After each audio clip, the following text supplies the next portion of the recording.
Well, we noticed that CNN has fired Kathy Griffin, rightfully so. They didn't fire her a couple of years ago, though, did they? When she was simulating oral sex on Anderson Cooper. Remember that on New Year's Eve? That was okay with them. Now, this time she's engaged in violence, depicting Trump beheaded. So, okay, now I'm trying to figure out what the standard is over at CNN and amongst our cultural elites. Violence, they have a problem with. Obscenities, they don't. Okay, so what about Sarah Silverman now? What are we going to do about her? Netflix had just released a movie she's done, A Speck of Dust, and in it she talks about, to the audience, just imagine God ejaculating into your mouth. So this is supposed to be comedic. I think it's filth. I think most people would agree with me. And then she goes further. By the way, she's had problems with God all along. She's depicted herself as having sex with God in the past.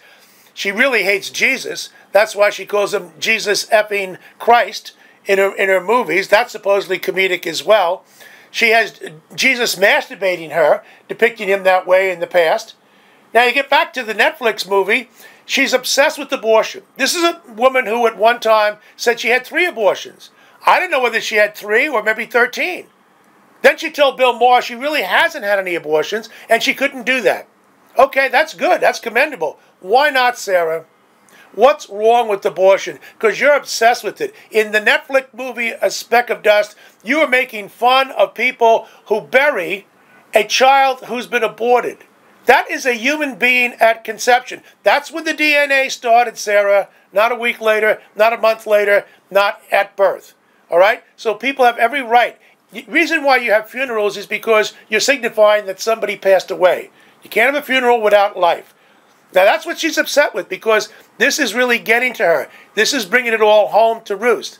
I have to wonder what is going on.